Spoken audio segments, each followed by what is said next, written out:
5G Bethelma, des actualités uniques, dynamiques et renversantes dans le journal TV. Venez découvrir notre boutique des marques à Antanmene. La boutique des marques Lulchanao ni fampalalam Vaovao. Ina, plus raffiné que jamais.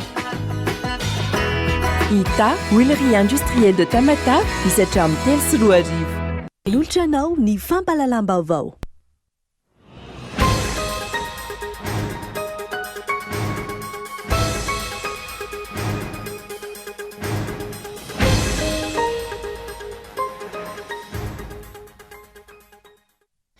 Miantso ny samy malagasy ifampiresaka ireo mpanaramaso fifidianana ahitana ny sadek, komeza, ny vondrona afrikanina sy ny OIF izay nanao tatitra miaraka mikasika ny fifidianana androany. Izy ireo izay samy nanamafy ihany koa fa maro ny tsy fahatombanana tsikaritra nandritra ny fifidianana ary ambany ny tahany ifandraisana anjara. Mitoy ny tolona ary tsy maintsy averina amin'ny tanitandalàna i Madagasikara, hoy ny filoha nasionaly ny antoko malagasy miara-miainga raha nampivory ireo mpikambana ao anatin'ny antoko androany. Tombontsoa iombonana ny tadiavina rehefa manao politika fa tsy manao fitaovana ny hafa. Ho an'ny vahoaka malagasy rehetra no hanaovana ny tolony raha ny fanazavana hatrany. Hitarika tsy famarina toerana ho an'izay filoha eo ary koa aparefo ireo rafitra ara-panjakana hoy ny safidy ny fianan'ny tapavitrian'ny mpifidy nandritra ny fifidianana filoham-pirenena fihodinana voalohany ny alakamisy teo iny. Ny tapavitrian'ny mpifidy izay niena hatrany amin'ny 700 hoarina amin'ny taona 840 raha nitatitra vonjimaika avy amin'ny safidy no ireo antony samihafa indrindra ny tsy fahatokisan'ny olom-pirenena ireo rafim-panjakana.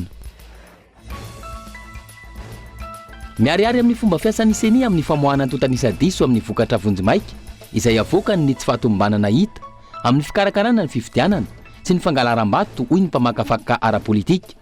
Efa hita tany am-piandohana ny tsy fahatombanana ho an'ity fifidianana ity ka tsy azo itokisana ny valim-pifidianana ivokeo raha ny fanazavana. Ny andinindin'ireo avy hatrany ary.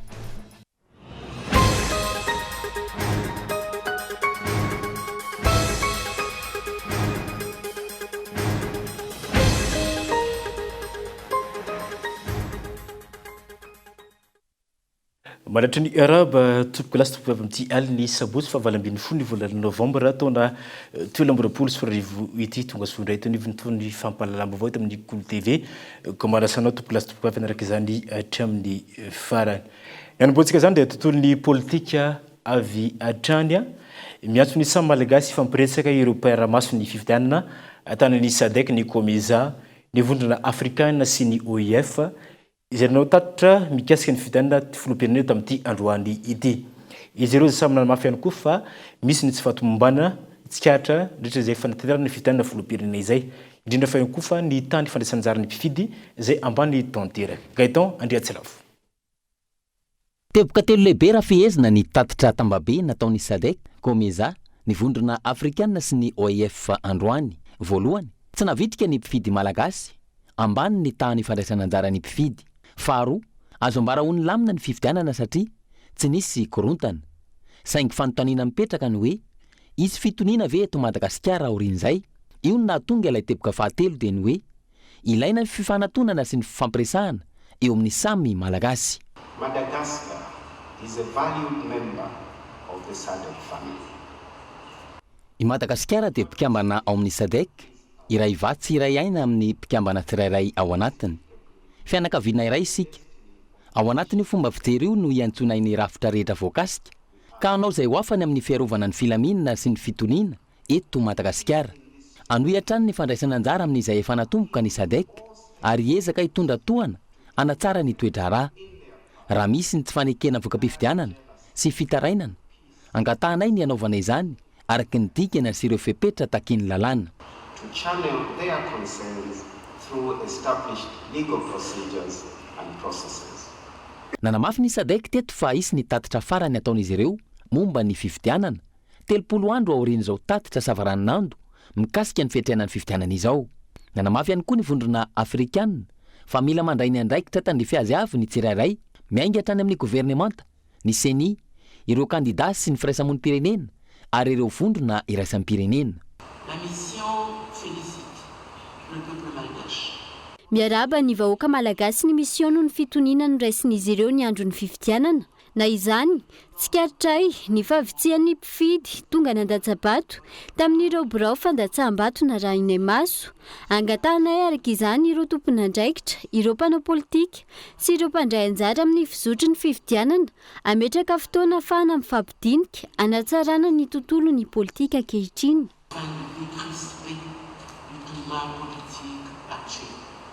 Mikasika ireo tsy fahatomombanana sy ireo olana maro mikasika ny fifidianana, raha tsy ilaza afa-tsy ny fitanilany ACC, ny fomba fiasan'ny CENI, ireo tsy fanarandalana tsikaritra nandritra ny fifidianana, ny fifidianana safidy sy ny fanambazana vola tety sy teroa, nilaza ireto farany fa tsy manana fahefana itsara, mijery, manadiady, manaramaso sy manao tatitra, ary mety androsososkevitra ihany ny mpanaramaso fifidianana ho izy ireo, fa anjaran'ny malagasy no mifandamina, ahafahana misoroka ny krizy sy ny korontana mety hitranga eto Madagasikara.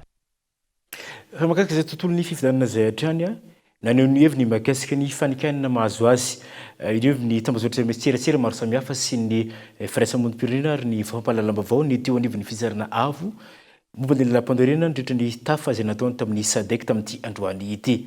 Mbola tsy fotoana ambaliana izany kina maro samihafa izany izao fotoana izao raha nambarany fa mbola hoaly ny fotoana fanampanazavana. Tena hoe manao fanakianana nge didy sy fanapahana ataon'ny firanavana tsy dia ireto loatra, tsy dia ireto mpanaramaso sy ireto loatra ny tena manao fanakianana maivay fa ataontsika hoe samitsika malagasy ireo milaza mahay lalàna avocat, magistrat, professeur tahaka izany na ny lehibe ny any-mpanjakana koa noho ny hoe mbola mila fitoniana firenena ty dia mbola tsy hamaly an'ireny fa misy fotoana itenenana, misy fotoana anginana. Amin'izao dia fotoana anginana amin'izao fotoana izao miandry ny valim-pifidianana tanteraka izany tsika amin'ny farany izany. Fa raha ny tena voaloha mampiloana firanam-bola sy maha-olo-pirenena maha-olo-pirenena mahaheno an'ireny fanivakivana sy faniaviliana atao firanam-bola ireny dia manakambara tokoa ary gaga sy hosahirana ireo mpanimbaziba sy milazanay tsy mahay ninonina rehefa hitsomatra ivava-pitindra iandro any fa izao tsika no mbola mila fitonina. Mety ntolona ary tsy maintsy mandresy, tsy maintsy averina amin'ny tanotandalany Madagasikara nambaran'ny Front National ny antoko malagasy miaramiainga ajo renarivelo tamin'ity androany ity raha nampivory ireo mpikambana teo anivon'ny antoko malagasy miaramiainga androany teny ankerana. Tombontsoim-bolana no hitadiavana ny rehetra manao ny politika amin'izao fotoana izao fa tsy fitadiavana seza na ihany koa ny fitaovana politika maro samihafa. Ho an'ny voaka malagasy raha teo no anaovana ny tolona raha ny fanazavana. Didera sy nankasitraka ireo mpikambana ao anatin'ny antoko MMM androany Front National ny antoko malagasy miaramiainga ajo Andriananarivelo tamin'ny fanarahan'izy ireo ny toromarika rehetra nandritra ny tolona izay natao. Namafisiny ity Front ny antoko ity fa mitoy ny tolona ary tsy maintsy averina ho tantandalana i Madagasikara. Ariwa tolona natao miombonana dia tokony andraikitra daholo zany. Manomboka izao zay tsy niala fa avovory zay teo mbola manohy fivoriana mitoy io.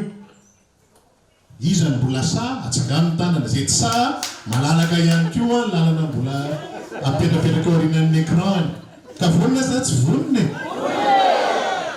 tsy maintsy tohizana io satria efa fandresena ho atsika mibetsaka ny eritreritra ny hoe tsisy tsisy anaraka ny toromarika zay natao teo hoe tsy mety io fifidianana io. Hitatsika fa tena tsisy nanaraka. Mba te antany zao raha ohatra na nanaraka tsara ny vaovao manona hoe nareo taux de participation tany amin'ny commune misy anareo tsirairay avy any. Manandrina 24 manandrina. Inona kadinandrina 16. Aninona itos 19. Aiza koa ny sasany sao dia misy manao arrivement 13. Hein? 4 quelle lafy? 27 lafy. Alefa? dia ahoana ny atongavan'ilay taux de participation 40%. Marina fa mety tsy nahita fianarana ambony a noho le mpitondra teo aloha reny tsika fa na izany arany a mba sarotra ihany ny atongavan'izany chiffre zany a ho tonga hatrany amin'ny hoe 900 fa dia gonflena fotsiny la zany tonga nyvoaka malagasy a na ny hevitra tamin'iny dia mazava zany fa na dia taux de participation ary zany a dia fa angalarana dia fa tsy madio a ary samy hitatsika naneho hevitra daholo aloha nanaramaso reo izay nanomboka ny teny hatreto dia samy laza hoe tsy mety io fifidianana iny a betsaka ny tsy manjary tao anatiny a ilaina ny fampiresahana mba hahafahana mitondra fampandrosoana sy fitoniana eto Madagasikara dia izay miezaka ataontsika dia mbola mila tohizana zany ary tsika tokony hamoaka an'izany aneo an'izany amin'ny sehatra rehetrarehetra eo nareo corridor reo vitsivitsy tonga eto a tokony ezahana mamoaka an'izany ho fantatry ny olona ary zay information zay ilaina tsy maintsy tonga aty a resao daholo a tokony andraikitra hatreny amin'ny fokotany misy any amin'ny commune misy antsika tsirairay avy any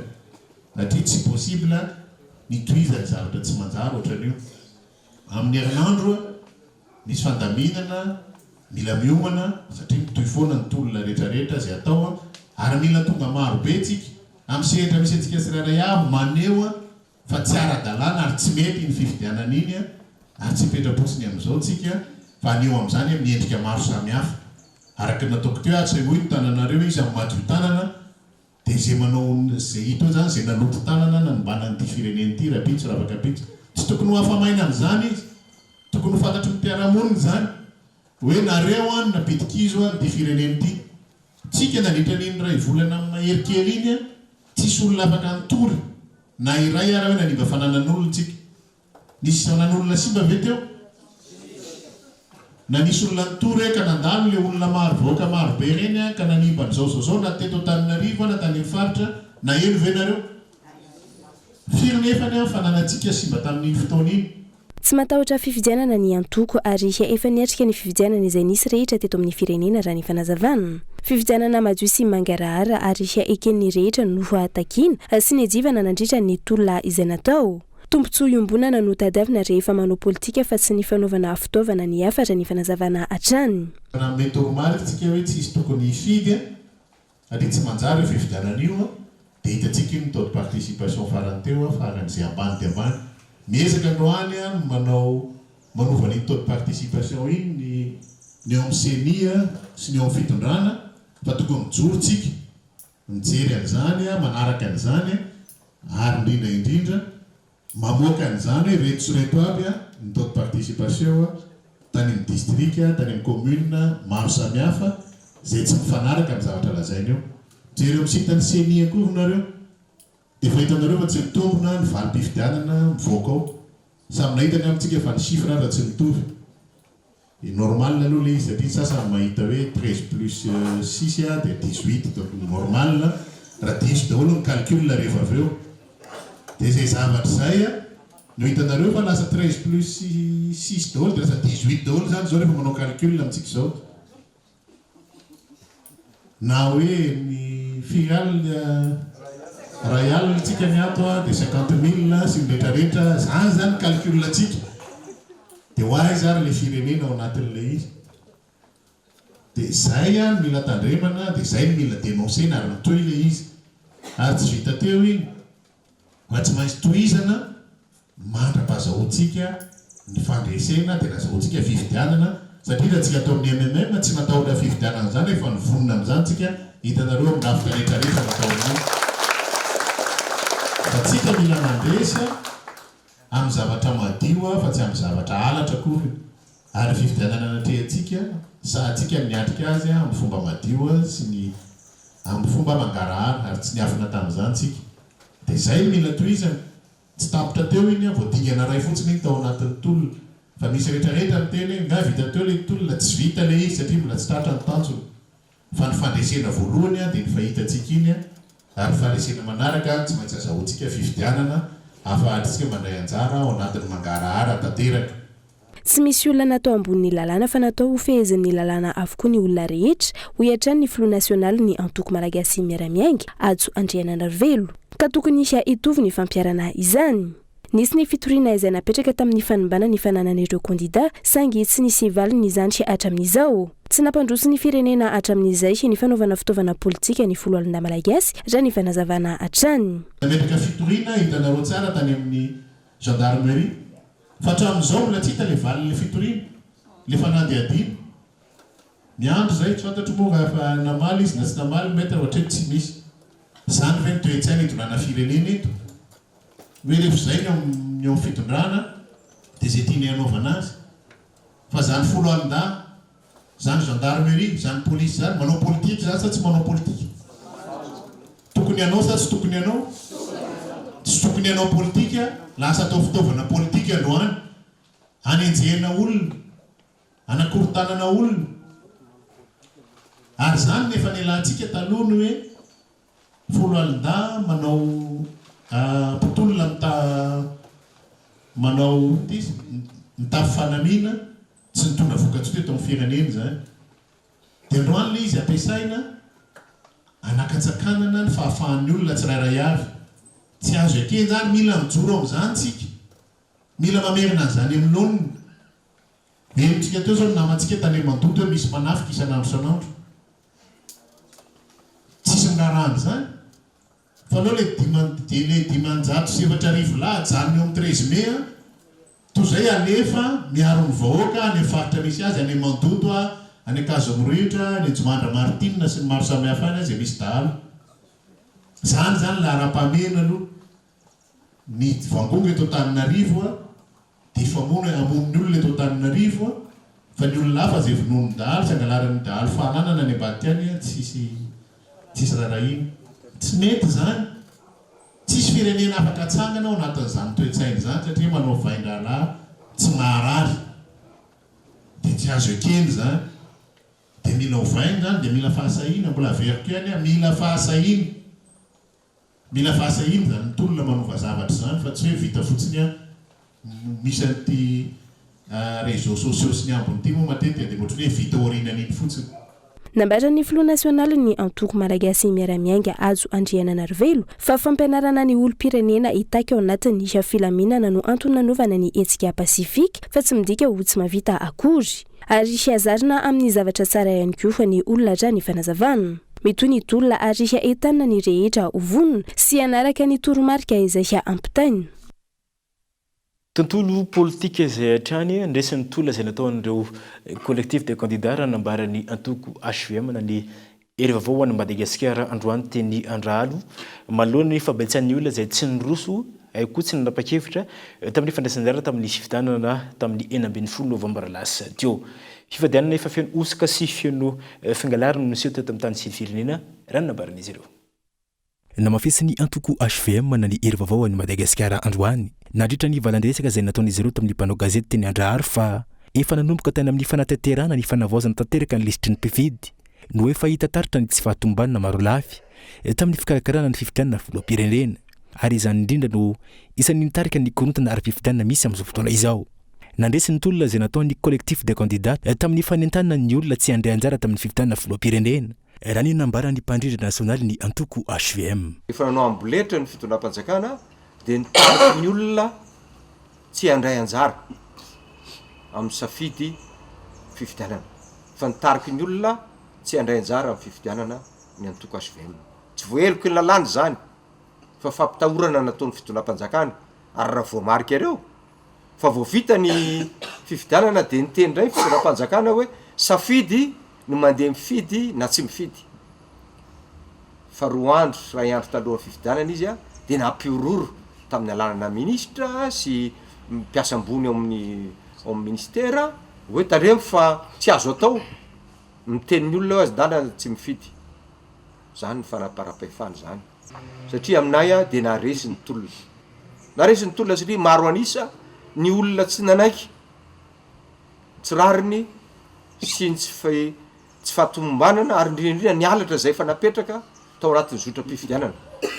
Dia misaotra marondrano zay ny olona maro be, maro anisa na dia misy nosoka betabe tao fa tsy resy le osika maro anisa ka naneo ny heviny satria fa neokevitra ny tsy fandanana mifidy na mafisy ny antoko HVM trany fa navita zany fivitanana filoam-pirenena fiodinana voalohany iny tsy manana fahamarinany toerana ny filoha olany eo raha toa ka vitsy anisany vahoaka ny fidy azy sy narianjara tamin'ny fifidianana zay valiny eo dia ho valiny fa zay ho atoko HVM noho izany zavatra rehetra zany dia manamafy zay an'izay safidinay na prisy za eto anatiny ary laza tamin'ny olona mba tsy ray tsy komakombo amin'ny sarisarina fifidianana io dia mbola manamafy fa tsy mankatoa ary tsy reconnaître anio fifidianana io zany hoe tsy aminay zany zay valy mpifidianana eo dia namany tsy misy aminay antoko HVM ndrapitso betsaka ny olona miteny ka io nena roa isan-jato ary mandany azy eo dia lany izy zay ny lalàna atsika fa misy ny atao hoe légalité dia misy ny atao légitimité ary anisan'ny zavatra manakorotana firenena mihitsy rehefa mpitondra tsy manana an'izay légitimité zany hoe ekeniny maro anisa mampitondra anao dia na ianao hitondra firenena ao anatin'ny jadona satria tsy maintsy mampiasa herim-pamiretany ianao ampanekenao ny hevitry ny vitsy anisa na ianao dia tsy afaka hitondra raha tsy mitady fandaminana eto amin'ny firenena aminay dia firenena no mbanjinina fa tsy ny antoko rery na ny olona mety azo fahefana anatin'izany saritaka zany fa dia manamafy tokoa zay ary manantena n'ireo vondrana iraisam-pirenena zay tonga amin'izao fotoana izao indrindra nefa teto anatiny mba tsy araka sanatriny zany io ray tsy komakombo amin'izao tsy fetezana izao mitony tolona raha nambaran'izy ireo ary mbola vonony ny aradi amin'ny antoko politika sy ny firaisamon'ny-pirenena ary ny vondrana isan-tokony ho fampanjakana ny tany tandalana eto amin'ny firenena ny antoko HVM izay ny tapany voalohany tetony fampalalambao tompoka lasy tompoka dia rifiondray ary anatin'ny tapany faharoa amin'ny fotoana anaraka izany rehetra amin'ny farany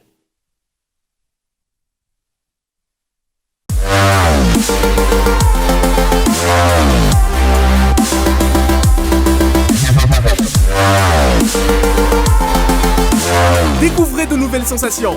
La fibre Go est chez vous pour 99 000 arrières par mois. Oui, vous avez bien compris, 99 000 arrières seulement. Abonnez-vous vite en Télémashop.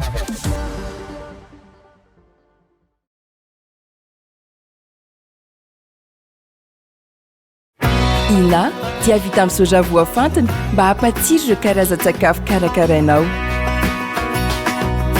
Ny menaka Ina dia ahitana oméga 3 sy oméga 6 ary ara-pahasalamana no ny otrikaina entin'ny soja. Ina ilay menaka manome tsirony nahandronao isan'andro.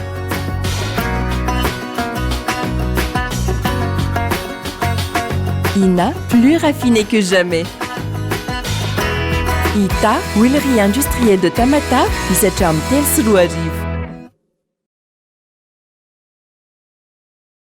Recherchez-vous l'élégance, le prestige et le style inimitable? La boutique des marques vous attend. Nous vous proposons une large gamme de marques de sacs, chaussures et divers accessoires pour satisfaire votre style. Adidas, Fossil, Lacoste, Lancel, Michael Kors, Nike, Tommy et d'autres marques les plus appréciées. Venez découvrir notre boutique des marques à Antanmen. Téléphone 034 81 978 01. La boutique des marques vous attend.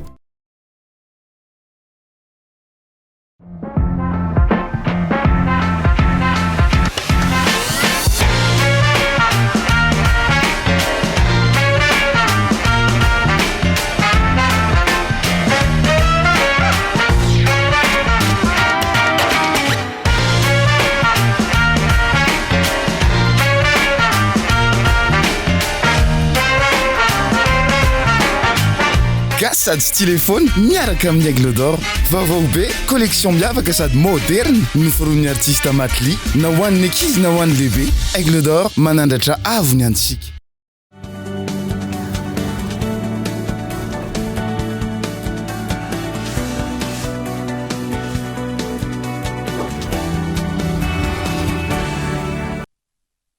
ny tapany faharoa amin'ny fampahalalam-baovao tompoko lasa tsoko afaka dia mbola masanao hatrany ndraiky izany hatry amin'ny farany totovony izay fifidianana izay hatrany a mety ohatrany ireo tranga ahitana fa maloton'ny fifidianana zao tanterana tamin'ny alakamisy lasa teo fahaenina ambin'ny folo ny volana novambra izay raha ny fomba fiasan'ny teo anivon'ny CNI no jerena ankoatra nisy mpifidy izay mitombo isan'ora maro ihany koa vokom-pifidianana izay teto Antananarivo renivohitra no mbola tsy nahazoana vokatra tao anatin'izay 2 andro izay.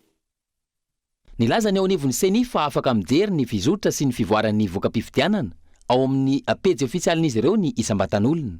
Raha ny hita sy ny tsikaritra 2 andro aty aoriana, maro amin'ireo birao fandatsaham-bato eto Antananarivo renivohitra sy ny manodidina mbola tsy nahitana vokatra ao amin'io pejy io, indrindra ireo birao fandatsaham-bato nahitana tany mpifidy ambany. Maro amin'ireo birao fandatsaham-bato avy any amin'ny faritra lazaina fa saro-dalana sy lavitra andrina nefa no efa ahitana izany vokatra izany. Ohatra ny ao amin'ny birao mpifidianana izay mbola tsy nahitana vokatra eto Antananarivo, ny tao amin'ny EPP Volasarika, Ambanidia, Boriboritany faharoa, Antananarivo renivohitra. Rehefa nojerena ny sita tsy mbola nahazoana vokatra io birao mpifidianana io hatramin'ny hariva teo. Ohatra faharoa ny tao amin'ny birao mpifidianana Tranopokon'olona, Andrefa ny Mananjara, Boriboritany fahaefatra, Komuna Antananarivo renivohitra. Rehefa nojerena ihany koa ny sita mbola tsy nahitana vokatra hatramin'izao. Maro ireo birao mpifidianana tahaka izany eto Antananarivo renivohitra sy manodidina. Ireo birao mpifidianana hafa avy any lavitra nefa efa ahitana izany. Manamafy hatrany ny ahany maro amin'ny amboletra tao amin'ny fifidianana sy ny vokatra ivoaka izao tranga izao. Ankoatra ireo, mitombo isan'andro ny isan'ireo mpifidy nandray anjara, izay tsy mifanaraka amin'ny isan'ny mpifidy voasoratra anaty birao mpifidianana akory, araka ny tarehimarika navoakan'ny CNI hatrany.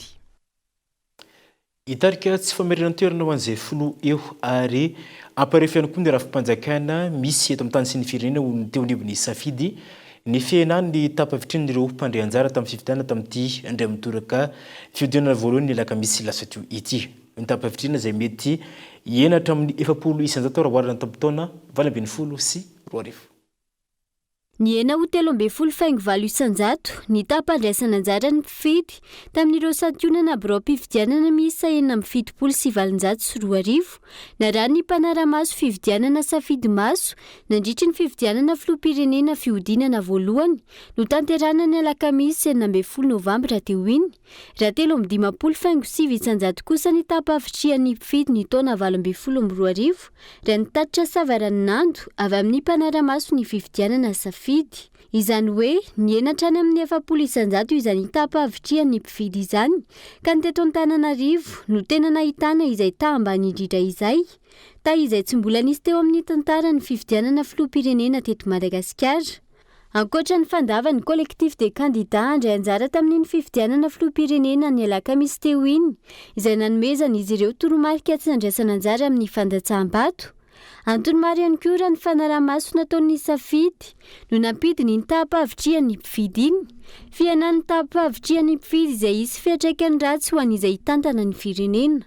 Azo azavaina amin'ny alalan'ireto teboka ireto izany fidina ny tapa-vitriana izany. Tsy fatoko izany mpifidy ireo rafim-panjakana miandraikitra ny fifidianana, izany hoe ny CNI sy ny ACC, tontolo-pifidianana misamboaravoara miampitahotra teo amin'ny olo-pirenena vokatry ny fomba fitandroana ny filaminana. Olo-pirenena tofoka manoloana tontolo politika eto Madagasikara izay tsy mitondra vokatsoa ho an'ny fiainana andavanandro. Io fiainan'ny tapa-vitriana io dia mety hitarika tsy famarina toeran'izay filoha voafidy ary haparefo ireo rafitra ara-panjakana. Ny fandavana faobe ny sotram-pifidianana avy amin'ny collectif des candidats tamin'ny alalan'ny tsy fanaovana fampelezan-kevitra sy fandatsaham-bato vokatry ny fahatapahany fitokisan'izy ireo ny androm-panjakana sy fitsarana misana ny fifidianana. No dia ny fitondram-panjakana tsy hita ny fiseho krizy mialohan'ny fifidianana. No laviny ny fangatahana fifampiresahana na dia teo aza ny andraikitra ny raisin'ireo mpisehatra samihafa na ny elanelana sy nangataka fihamoran'ny datim-pifidianana, ny filoana teny meram-pirenena, ny mpitondra fivavahana, ny antoko politika, ny firaisamonim-pirenena, ny syndicat sy ny sehatra tsy miankina sy ny sisa sy ny sisa. Zotra-pifidianana tao anatin'ny fianjanana sy tsy ekeny rehetra miaraka amin'ny tsy fanajana azy olombelona toy ny hoerisetra ara-batana, fisamborana ankerisetra sy ny fitazomana tsy ara-drariny, ny famerana, ny fahafahana maneho hevitra, ny fahafahana mivezivezy sy ny mivory ampilaminana. Ny tsy fisian'ny fitoviana manoloana ny lalàna noho ny tsy fisian'ny fampiarana sy ny fitanilany fampiarana izany. Ny fiandanian'ny sampanjara-panjakana tamin'ny alalan'ny fandraisan'ireo mpiasa-panjakana tamin'ny fampelezan-kevitra sy ny fanapahan-kevitra.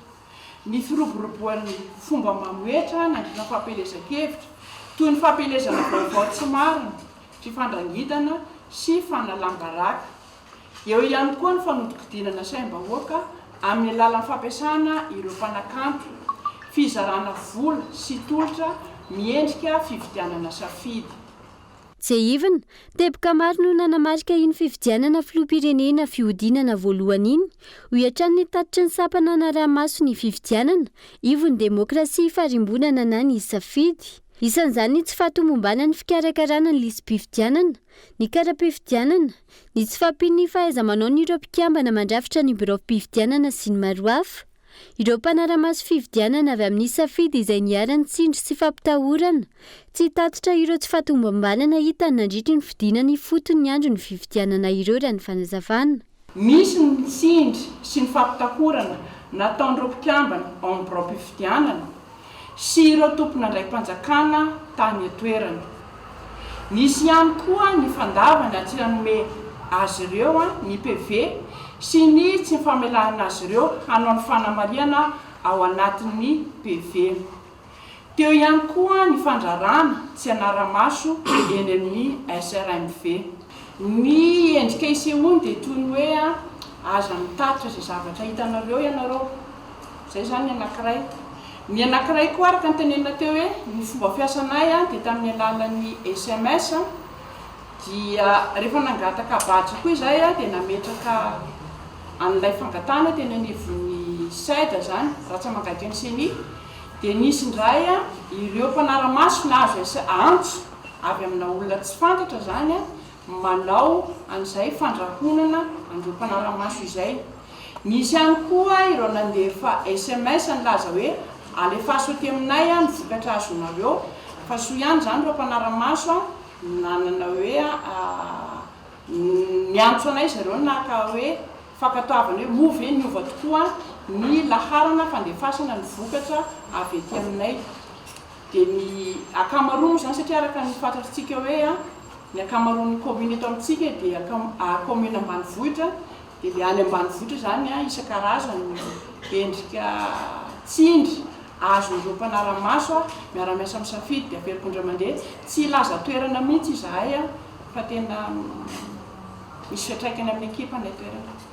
Anohitra ny fanaramaso eo am-piandrasana ny famoahana ny voka-pifidianana ny safidy, isy ny vokatra mangarahara raha ny fanazavana trany.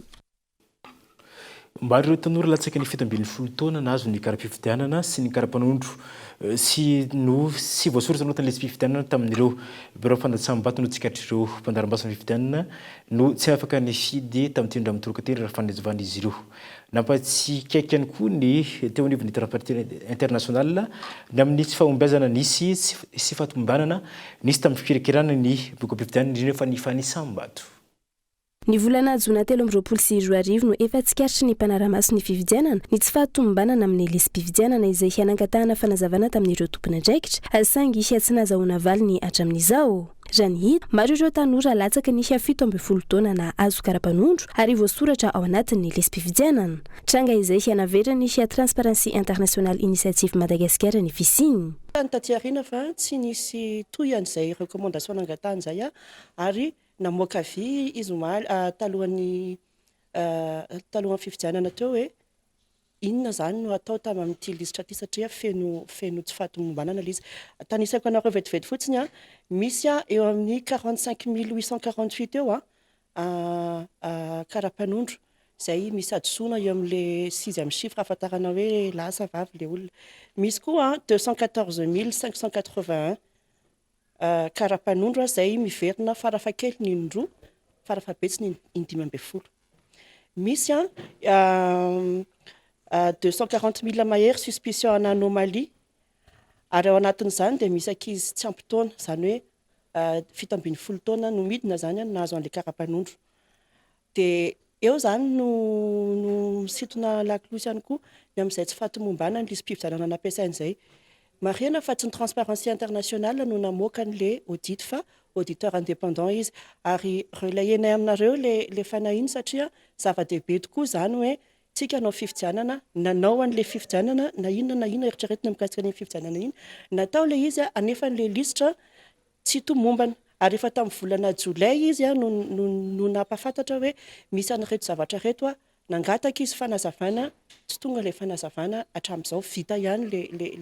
le fifidianana nefa ambany nisy atapa avitrehan'ireo olom-pirenena ny vita amin'ity fifidianana ity hoy ny teo anivo ny Transparency International Initiative Madagascar mampametra-panontaniana hoy izy ireo ny hoe mamaritra ny safidiny malagasy rehetra ve io fifidianana izay terena sisy anatao ampiletra io tsy ny malagasy maro nisy no nifidy andrajoela indray ho filoham-pirenena malagasy tamin'ny fifidianana ity indray mitoraka ity ny maro nisy zay tsy nankasitraka ny fifidianana ary tsy nandiany koa naneo ny safidy ny tenanivo ny bureau fanasaham-bato tsy safidim-bahoaka no nalany ny andrajoela io olona visy no nanapa-kevitra fa antasabato ho an'ny tena nderatsika ny matandahatsoratra tsy izao vao eno sy fantatra ny hoe premier tour de vita lany avy hatrany rajoelina efa vita hatriny ela io saritsary-pifidianana io fandatsaham-bato antery sisa no natao ny 9 novambra teo iny efa namboarina ao amin'izany daholo na ilay atao hoe verrouillé daholo ny olona manana asa mahakasika ny fifidianana sy ny asa-panjakana ahafahana mampandresy andrajoelina tsy arary fo na asa saina kory amin'ny vokatra avoakan'ny seni sy ny ACCO ny maronisa izay efa mahalala ny toetra sy ny fomba fiasa ampandaniana sy anindraindrana andrajoelina na irearea takininona eraky ny télé sy radio ary ireo Facebook aza ireo pomba andrajoelina ireo tsy ho taitra na aneo fihetsika ifaninjaka amin'ireo ny vahoaka endry maro anisa mpanohitra azy ny fandresena amboletra andrajoelina atao amin'ny fomba rehetra no notoeriny ireo mpanohitra azy ny mpanohitra no manana ny maro anisa ny mpanohitra no nandresy satria ny 90% mahery ny mpifidy no tsy nifidy ny atsasamanila mahery zany no any amin'ny mpanohitra tsy any amin'ny rajoelina mihitsy ny atsasamanila mialokaloka anatiny hoe voasoratra ny lalàna izy ireo rehefa metimety aminy dia hoe izay ny lalàna izay tonga mifidy no isaina sy akana ny hoe maro anisa atsasamanila sy ny maro hafa rehefa inona no hoe arahana ny lalàna ary rehefa ahoana no tsy arahana ny lalàna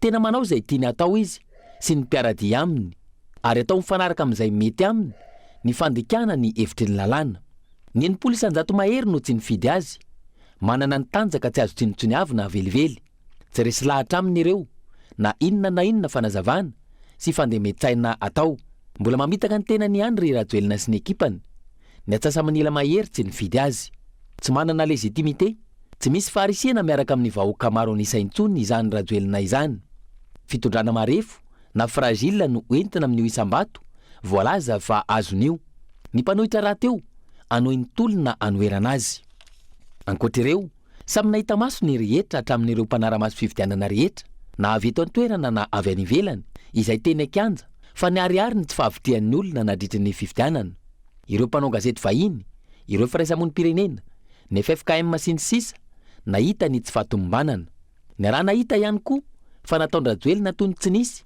ny fiantsona fionana nataon'ireo fiangonana ray aman-dreny ato amin'ny firenena ny panina ny FFKM ary ireo ray aman-dreny nanana ny toerany teto amin'ny firenena tratrany alohan'ny tanjony voalohany anohy ny fifidianana ary voapirofo amin'ny zava-misy ny ahian'ny rehetra amin'ny tsy fahatomombanana sy ny fitanilana misy ny manaraka no iaraha mahita eo satria dia manohy ny tolona ny sedis mbola miantso fionana ny panina sy ny sisa ary mbola maneho ny tsy ara-dalàna sy ny tsy ara-drariny ihany koa ny firaisamonim-pirenena ireo mpanara-maso fifidianana isan-karazany samy nilaza izy ireo fa hamoaka fehi-kevitra mafonja ary andray fanapaha-kevitra entitra avokoa aorian'izay miarihara amin'ny fomba fiasan'ny CNI ny amin'ny famoahana ny totanisa mahakasika ny vokom-pifidianana amin'izao fotoana izao ny fitanilana sy ny firasa sy kombakomba amin'ny mpitondra fanjakana raha ny vokatra vonjomaika no jerena raha ny hita eo amin'ny totanisy avoaka ny seny hitany fa ny fampitombonin'ny sambato ho an'ireo mpomba ny fitondrana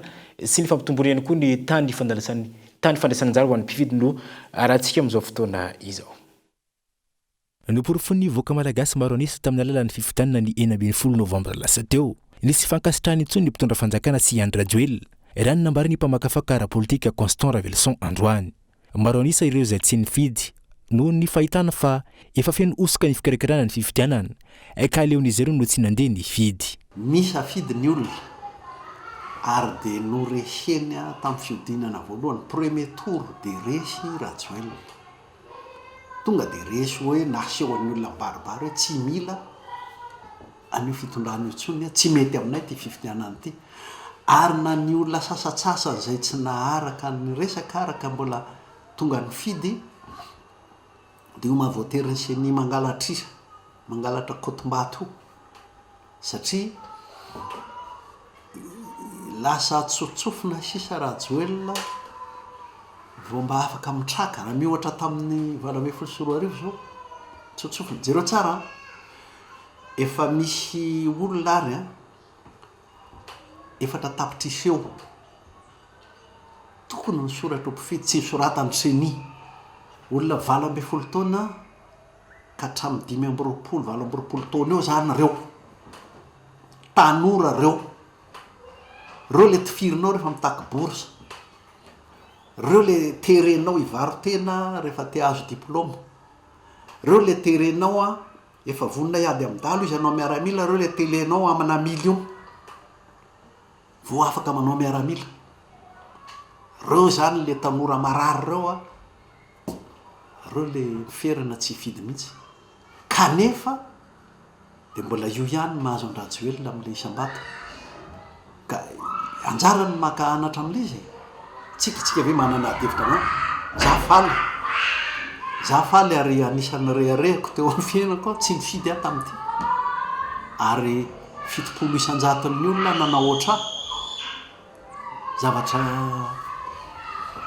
tsy hitako sy olazana mihoatra an'izay i Madagasikara zany dia mba manana fanantenana ihany ary mba isy masoandro mihiratra ihany satria misy an'ireo 70 isanjato tsy mifidy reo. Voapirofo amin'ny taremarika avoaka ny seny momba ny voka-pifidianana ihany koa amin'izao fotoana izao fa feno osoka tanteraka ity fifidianana ity amin'ny alalan'ny antotanisy izay tsy manderaka ny tokony ho izy sy ny fampitomboana ny sambato ho an'ny mpitondra fanjakana raha ny fanazavana trany any amin'ny sapatsapany fiainam-bahoaka rehetra any ny 13 mai zao any rehefa misarigaigy amin'ny fanjakana dia misy 13 mai any averiko le erisetra ataon'ny fanjakana ny mampisy ny 13 mai voatorotorono ny fifidianana io dia efa fantatra fa tsy azo hitokisany hitondrana ny firenena tsy mandehandeha ho azy zany le tifitra sy erisetra no isankanany ireo le mpitondra le gouvernement anareo an'le candidat zay manao hoe ovay reto rehetrarehetra manana fahefana manodidina fifidianana reto indrindra seny mijery ny vokatry ny fifidianana eto zao kriko satria manomboka amina kotombato amina boroapokotany kely anankiray dia efa angalarany efa misy oronjato vato lazainy fa olona ny fidy rehefa totaliana daholo ny isan'ny vato azon'ny candidat rehetra dia mihoatra lavitra noho ny le lazaina hoe votant zany hoe noho ny olona tonga ny fidy zany hoe misy candidat ao zany ke izy no io misy candidat zany ao nobotsoniny ny vato ary rehefa manao ny apahany izy hoe ny taha zany hoe ny tahan'ny olona tonga ny fidy botsoniny ihany keo mampanay ny ivereny an-tranga toy ny niseho tamin'ny taona 27 ny zava-misy ankehitriny ohatra ny ty ambakafaka ara-politika ity ka mbola tsy tara ny fanjakana raha toa ka iverin-dalana mba tsy seny krizy ara-politika indray. Lafa ny fanabeazana indray kosa tapaka tao reny février-ambiny ny CC-Sapanantanarivo ombaly fa amety atao am-pianarana telo 12 sy 13 izy ireo ho fitsonjovana ny zanaky ny vahoaka malagasy izay manofinarany iny amin'ny anjery manontolo nambariany koa ireto izy ireo fa ireo olona tsy miditra lakilasy ary tsy misosona ny lakire akory no mendrika ho tapahan-karama araka ny nambarany teo anivon'ny fedidin'ny repoblika. Mitoy ary tsy mijanona ny tolona hitakinina amin'ny endriny hafa ny zosi asina antoky ny fampianarana ambony sy ny fikarohana ara-tsiansy ara-kalitao sy andry ny fampandrosoana hoy ny CSS sampana Antananarivo tao anatin'ny fanambarana navoakan'izy ireo omaly. Tapaka ihany koa fa ambita ny taom-pianarana 2024 2024 izay tsy ho vita raha tsy 20 herinandro eo fa raha fahakeliny izy ireo. Araka izany, takinina ny fandraisan'ny solotenan'ny Birao Nasionalin'ny CSS misa 2 na 3 anjara amin'ny fianambeny ireo filohan'ny université andrafetana ny tety androm-pampianarana. Atsaharo hoy ny fanambarana ireo fandrahonana raha matahora antsonjay atao amin'ireo mpitarika CSS sampana Antananarivo izay tsy manatanteraka ary tsy manantanteraka afa-tsy ny fanapahan-kevitry ny fivoriam-be. Ireo olona tafiditra sy misalotra ny asa mampampianatra pikaroka sy pikaroka mpampianatra kanefa tsy miditra lakilasy ary tsy mihosotra lakire akory no mendrika ho tapahi-karama fa tsy ireo mpampianatra pikaroka sy pikaroka mpampianatra ny tokony izay efa navita ny obligation de service ny daholo tamin'ny fotoana nanomboana ny fitokonana ary teo ampanantanterahana ny heure complémentaire. Momba ny raharaham-pirenena izay zo fototra ny fahafahana maneho hevitra momba azy, nanamafy ny CSS Sampanantananarivo fa mitoy ny fanitsakitsahana ny mahatanitandalana ny Madagasikara, voahosihosy ny lalam-panorenana ary tsy voahaja ny demokrasia sy ny zon'olombelona eto amin'ny tany sy ny firenena. Ho an'ny maresaka iraisam-pirenena ndray kosa mahery-vaikatra amin'izao fotoana izao ny daroka bomba ataon'ireo tafika israeliana ao bande de Gaza androany. Toby iray lehibe fialofan'ireo mpitsoponenana sy sekoly iray hafa indray no tao amin'ny tobony Jabalia indray no latsebatry ny daroka bomba nataon'ny tafika israeliana. Vokany mahery ny efa 20 ireo amin'izao fotoana izao ireo namon'ny ainy ao an-toerana raha nitatitry ny ministeran'ny fahasalamam-bahoaka ao an-toerana izay. Dia izany koa tompo lasitoko avy no antsika mambarana ny fotoan'ny fampalalama vao tamin'izao alina izao. Isaraka nataony tokantrano araka ny fampalalama vao antsika hatramin'ny farany. Melika ny volo mandrapitafa manaraka izay tompo lasy tompo avy.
Ina, plus raffiné que jamais.